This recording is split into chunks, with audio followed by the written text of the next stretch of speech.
Rice কুকারের প্রায় সময় দেখা যায় এই কেবলটা জ্বলি যায়, আর এই তার যে পিন আমরা এই যখন এই পিনের মধ্যে লাগাইলেন এই কেবল আর পিন জ্বলি যায়। তো এই কেবল আর এই পিন জ্বলার পরে আপনাকে এই রাইস কুকার কিতা করতে আজ আপনাকে একটা পার্মানেন্ট সলিউশন দিব, যেটা আপনাকে নিজে নিজে করতে পারবা না, আমার কাছে লিয়া লাগবো না, কোনো মেকানিক্সের কাছে লিয়া লাগবো। রাইস কুকার প্রায় সময় দেখা যায়, খাতা থেকে দেখাও, এই দেখতে হয় এই রাইস কুকারটার কেবল কি হিসেবে জ্বলিয়ে একদম বিরান হয়ে গেছে। এই কেবল কিন্তু খামা হইতো না, আর এবার যে ও দেখতে হয় পিনটা ভিতরে দেখাও, ও পিনও জ্বলি গেছে।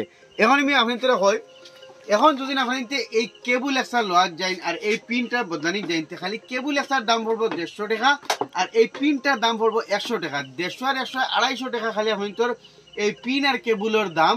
মেকানিক্সের কমসে কম তো 150 টাকা দেওয়া লাগবে, কত হইলো 350 টাকা, মানে আপনার খরচ আই যাব যদি আপনার কেবল জ্বলে। তো তোও আপনার আমি আজ একটা সিম্পল সলিউশন দেবো, যেটা আপনার এই 350 টাকা খরচ করা লাগতো না, এরকম নিজে নিজে আরামসে বুঝিয়ে এগু ঠিক করতে পারবা। পার্মানেন্ট সলিউশন আপনার কোনোদিন কেবলও জ্বলতো না, কিচ্ছু জ্বলতো না। তো দেখতে পাইতরা আমি এই রাইস কুকারটা সারা ফার্স্টে উল্টাইমু।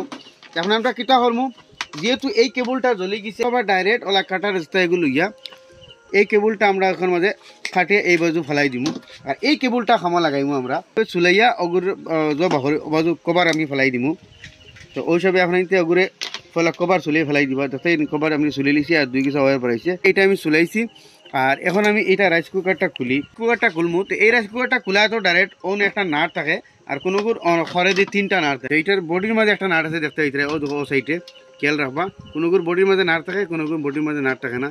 তো এই নাটটা আমরা খুলে নিমু। বডির মাঝে অসাইটাও বডির মাঝে নাট আছে, কিন্তু আপনার এই স্টিকারের তলে এই যেখানে স্টিকার আছে এই স্টিকারের তলে আপনার বডির মাঝে নাট আছে। আমি স্টিকারটা উঠাই দেখবা, এখানে মাঝে একটা নাট আছে, খেয়াল রাখবা। বডির মাঝে কিন্তু সাইডে দিয়ে নাট থাকে, যদি আপনি তো তলে দিয়ে থাকে না, তো হলগুলো থাকে না, আর কোনো থাকে কোনো থাকে না, দোকান নাট পরে গেছে। তো এইটা আমরা খুলবো। তো নাটটা খুলি নিলাম, আর খুলিয়ে কী হিসাবে খানা লাগাইতে আমি আপনাদের দেখাই। আর এখন এই রাইস কুকারটা দেখো বাড়ি আই যার, ও দেখো এই দুটা মেলে দিলে এই কাপড়টা বাড়ি থেকে বাড়িগুলো। তো এখন খড় এখানে আগলি গেলো, এখন আপনারা দেখতে সুবিধা হইব। তো দেখতে হইতে কাপড়টা ডাইরেক্ট জ্বলি গেছে। এখন আমরা এই যে কেবল যেটা আছে এই কেবলটা এই কাপড়ার হদিকে হারাইয়া ওগুর মাঝে ও দুসরের মাঝে লাগাইমু, ওনার মাঝে এগুইয়া ওনার মাঝে এগু ওনার লাগাইতে হারায়। এইটা হইলে আর্থিংয়ের ওয়ার, এটাত লাগানি জরুরি নাই, আর্থিংয়ের ওয়ার আমি খাই দিলাম। আর আরেকগু ওগুর মাঝে লাগাইমু ডাইরেক্ট পিনের মাঝে। সেইটা আমি খুলি। এটা খুলতে কিন্তু আবার বুঝে আপনি প্লাস্টিক দড়িয়ে এটা খুলবা, নইলে এটা আবার গড়িতেই ভাঙি যাইব। গড়িতেই ভাঙিলে কিন্তু আবার সদরা হয়ে দিব, এটার ওইতো না। তো ওলা প্লাস্টিক দড়িয়ে এই নাটটা খুলবা। তো দেখুন আমি এই নাটটা খুলে নিয়েছি। নাটের মাঝে 1 ওয়ার লাগাইমু, আর ওগুনতেই খুলিয়া ওনার মাঝে 1 ওয়ার লাগাইমু। মেইন কেবলটা আমরা ফেলাও ওখানে খানা বাই হারাইয়া বাহইলাম। তো আমি পুরা বাহই লিছি, এই ওয়ারের মাঝে ডাইরেক্ট ইটার মাঝে ইনো লাগাইয়া নাটটা আমি ঠাই দিলাইমু। খুব ঠিকসে টাইট করছি, এটারে কিন্তু বেশি টাইট করবা, নাইলে আবার এটা কারেন্ট স্পার্কিং করবো। আর অগুরে আমি চুলিয়া কিন্তু বেশ লম্বা হল ইনকু খুলতাম না, ইনতে কি দিব ওয়ার হিসেবে বাড়তি বেশি হয়ে যাব। অন থেকে ডাইরেক্ট খাটিয়ে ওয়ারটা বাহরে অন জয়েন দিলাইমু, পয়সার লগে অন দিলাইমু অক্সা জয়েন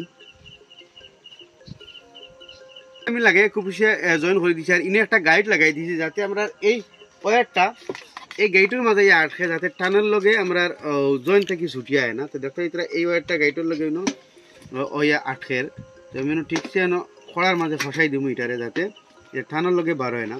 তো এটা আমরা এখন এই গাঁটে গাঁটে বয়াই দিমু, এই খানার লগে খানা মিলাইয়া বয়াইমু, যাতে আমরা লাগাইতে সুবিধা হয়। তো এটা লাইট লাগাই দিলাম। আর এখন এটা আমি কারেন্টও লাগাই আপনাদের দেখাই এটা ঠিক হইল না।